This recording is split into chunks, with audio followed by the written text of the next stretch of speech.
دوستو، کیسے ہیں آپ سب؟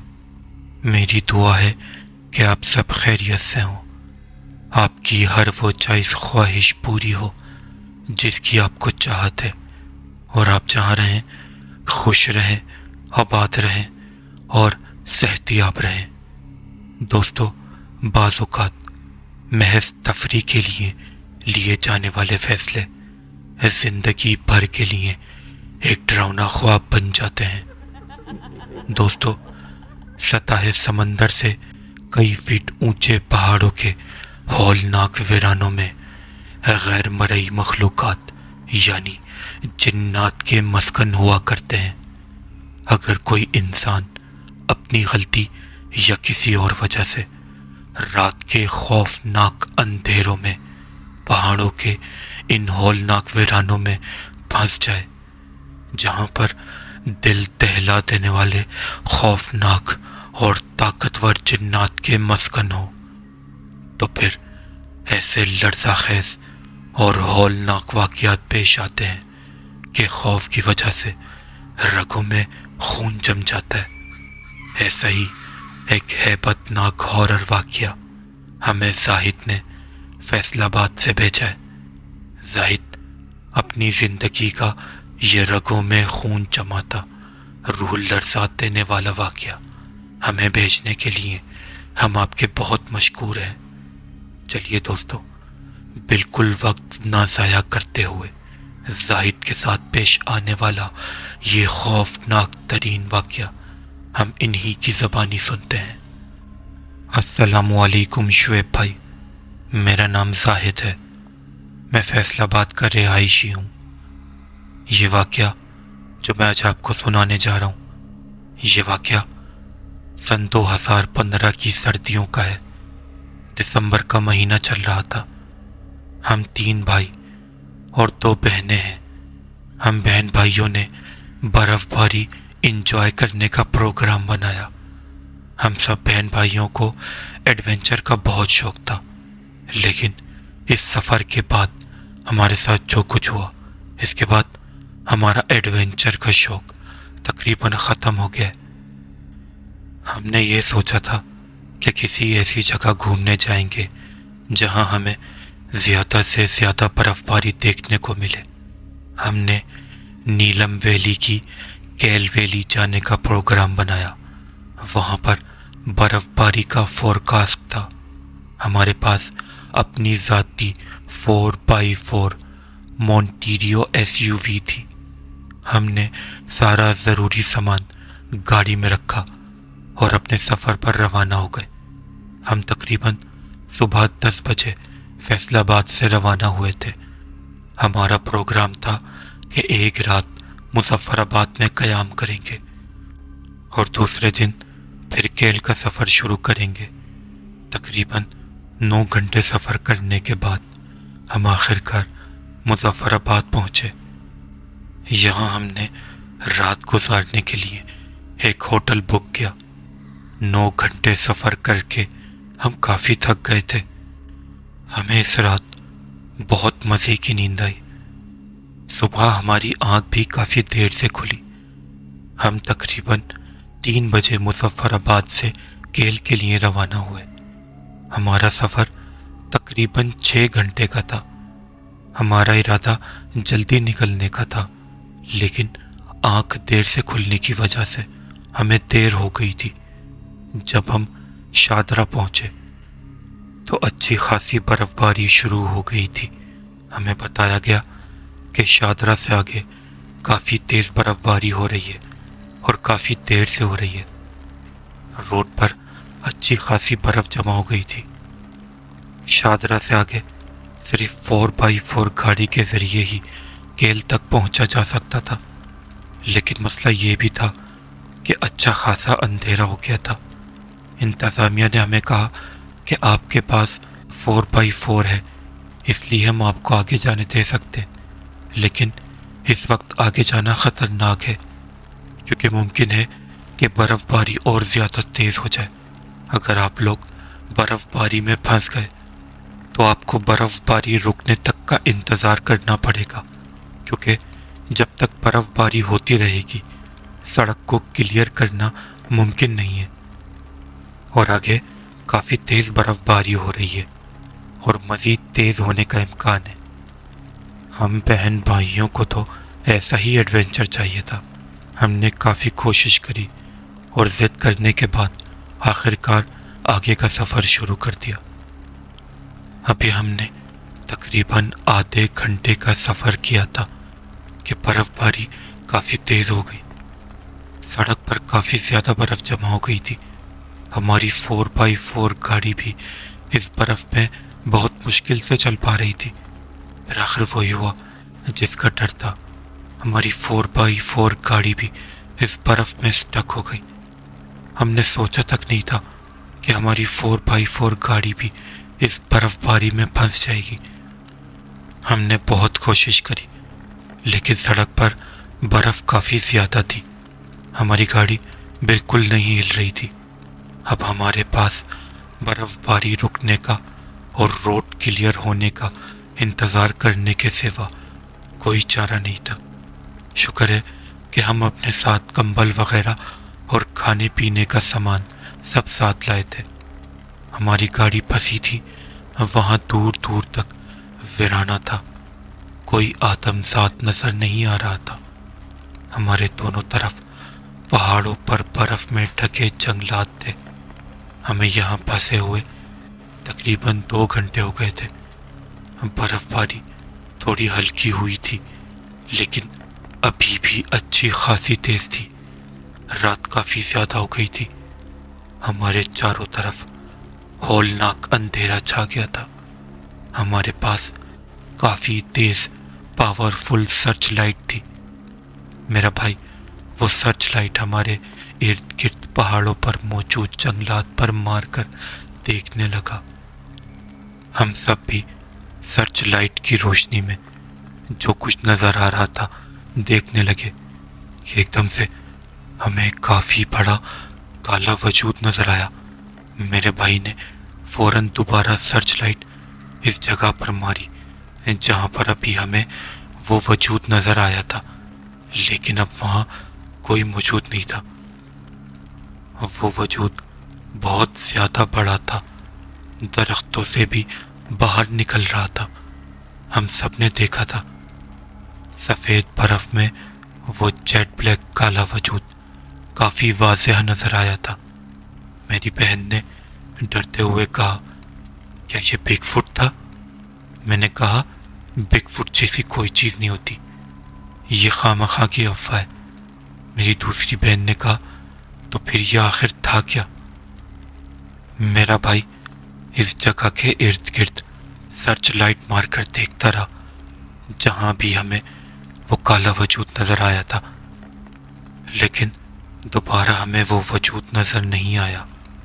ہاں، لیکن اس کے بعد اس جگہ پر پیرانارمل ایکٹیویٹیز شروع ہو گئی۔ ہمیں اپنے ارد گرد ہلکی لیکن خوفناک غراہٹ کی آوازیں آنا شروع ہو گئیں، لیکن نظر کوئی نہیں آ رہا تھا۔ ہمیں ڈر لگنا شروع ہو گیا تھا۔ ہماری ساری ایکسائٹمنٹ، سارا ایڈونچر سب خاک پہ مل گیا تھا اور اب خوف ہم پر حاوی ہو گیا تھا۔ پھر ایک دم سے کسی نے گاڑی کے گیٹ پر نوک کیا۔ میں نے فوراً اس طرف دیکھا لیکن وہاں کوئی موجود نہیں تھا۔ جس طرف نوک ہوا تھا ہم سب اسی طرف دیکھ رہے تھے کہ اتنے میں ایک دم سے دوسری طرف کافی زور سے نوک ہوا۔ اس دفعہ اتنی زور سے کسی نے نوک کیا تھا کہ ہم سب بری طرح اچھل گئے تھے۔ ہم نے دوسری طرف دیکھا لیکن وہاں بھی کوئی موجود نہیں تھا۔ پھر ایک دم سے ایک کالا سایہ ہماری گاڑی کے آگے سے گزرا اور گزرتے ہی ایک دم سے غائب ہو گیا۔ ہم سب بہت زیادہ خوفزدہ ہو گئے تھے۔ برف باری کی شدت اب خاصی کم ہو گئی تھی، اس وجہ سے اب آس پاس کا ماحول کافی بہتر نظر آ رہا تھا۔ ہم سب خوفزدہ ہو کر ادھر ادھر دیکھنے لگے کہ یہ کالی چیز کیا تھی اور کہاں غائب ہو گئی۔ اتنے میں ہماری ایک بہن نے ایک فلک شگاف چیخ ماری۔ ہم سب نے اس کی طرف دیکھا۔ وہ بہت زیادہ خوفزدہ ہو گئی تھی اور وہ سامنے ونڈ اسکرین کی طرف دیکھ کر اشارہ کر رہی تھی۔ اس کی آنکھوں میں بہت زیادہ خوف تھا اور اس کا پورا وجود بری طرح کانپ رہا تھا۔ ہم سب نے اس سے پوچھا کہ ہوا کیا ہے؟ اس نے ڈرتے ڈرتے ٹوٹے پھوٹے الفاظ میں کہا، ہماری کار کی چھت پر کوئی ہے۔ میں نے ابھی ایک بہت خوفناک کالا چہرہ دیکھا ہے۔ وہ چہرہ ایک دم سے گاڑی کی ونڈ اسکرین کے سامنے کار کی چھت کی طرف سے نمودار ہوا تھا۔ وہ ہمارے کار کی چھت پر ہی ہے، وہ بہت خوفناک ہے۔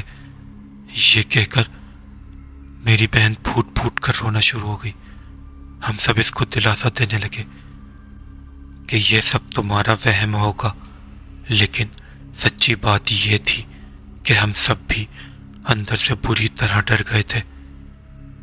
پھر میرے بھائی نے ایک طرف اشارہ کرتے ہوئے کہا، وہ دیکھو، وہ سامنے کون ہے؟ کتنا کالا ہے یار یہ کیا چیز ہے؟ یہ کہہ کر میرے بھائی نے سرچ لائٹ اس کالی چیز پر ماری۔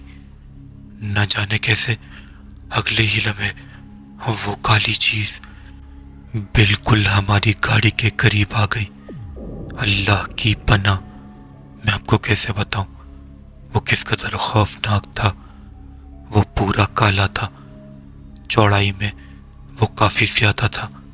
اس کا چہرہ، اس کی آنکھیں، سب بے انتہا کالا تھا۔ وہ عجیب طریقے سے جھکا ہوا تھا۔ وہ نہ انسان لگ رہا تھا نہ حیوان۔ اس کے ہماری گاڑی کے قریب آتی ہماری گاڑی کافی زور زور سے ہلنا شروع ہو گئی، حالانکہ اس نے ہماری گاڑی کو چھوا تک نہیں تھا، لیکن ہماری گاڑی ایسے ہل رہی تھی جیسے کوئی طاقتور مشینری ہماری گاڑی کو ہلا رہی ہو۔ ممکن تھا کہ اب اگلا حملہ ہماری گاڑی کے اندر ہو، کیونکہ جنات پہلے وارن کرتے ہیں کہ انسان ڈر کے ان کی جگہ سے بھاگ جائے، لیکن جب کوئی نہیں بھاگتا اور وہیں موجود رہتا ہے تو پھر جنات کے ذریعے ہونے والی پیرا نارمل ایکٹیویٹیز میں اضافہ ہوتا جاتا ہے۔ ہم جان بوجھ کر یہاں نہیں رکے ہوئے تھے، ہم تو مجبوراً اس جگہ پر پھنسے ہوئے تھے، اور یہاں سے آگے جانا ہم مناسب نہیں سمجھ رہے تھے کہ پیدل اتر کر جائیں۔ ہم گاڑی میں خود کو زیادہ محفوظ محسوس کر رہے تھے، لیکن اب وہ چیز ہماری گاڑی کے بالکل قریب آ گئی تھی۔ جب گاڑی زور زور سے ہلی تو میرے منہ سے اچانک بے ساختہ خوف کی وجہ سے آیت الکرسی کا ورد شروع ہو گیا۔ میرے منہ سے آیت الکرسی کا ورد سن کر سب کو ہوش آیا اور ہم سب بہن بھائیوں نے زور زور سے آیت الکرسی پڑھنا شروع کر دی۔ جیسے ہی ہم نے آیت الکرسی کا ورد شروع کیا، ہماری گاڑی ہلنا بند ہو گئی۔ وہ خوفناک مخلوق وہاں سے غائب ہو گئی، لیکن ہمارے چاروں طرف موجود خوفناک جنگلات سے ایک عجیب اور خوفناک سی چیخو پکار کی آوازیں آنا شروع ہو گئیں۔ ہم سب گاڑی میں بیٹھے بری طرح کانپ رہے تھے۔ اللہ کا شکر ہے کہ برف باری بند ہو گئی تھی۔ تقریباً آدھے گھنٹے تک مسلسل جنگلات سے وہ خوفناک چیخو پکار کی آوازیں آتی رہیں، اور ایسا لگ رہا تھا کہ جیسے ہماری گاڑی کے اوپر کافی ساری کوئی کالی چیزیں ادھر ادھر جا رہی ہیں۔ اللہ جانے وہ جنات تھے یا کیا تھا، لیکن ہم سب نے آیت الکرسی پڑھنا بند نہیں کی۔ ہم مسلسل آیت الکرسی پڑھتے رہے۔ ہم پانچوں بہن بھائیوں نے ایک دوسرے کا ہاتھ مضبوطی سے پکڑ لیا تھا۔ اللہ کا شکر ہے کہ برف باری بند ہونے کے تقریباً پونے گھنٹے کے بعد ایک ایکسکیویٹر اور کرین روڈ سے برف صاف کرتے ہوئے وہاں پہنچ گئے۔ جیسے ہی وہ ایکسکیویٹر اور کرین ہمارے قریب پہنچے تو جنگلات سے وہ چیخو پکار کی آوازیں آنا بالکل بند ہو گئی۔ ہم سب اتنے زیادہ ڈر گئے تھے کہ اب ہم نے آگے جانے کا ارادہ بالکل ترک کر دیا اور فوراً گاڑی واپس گھمائی اور ایکسکیویٹر کے پیچھے پیچھے واپسی کا راستہ اختیار کر لیا۔ اس دن کے بعد سے ہم نے ایسے ایڈونچر سے توبہ کر لی۔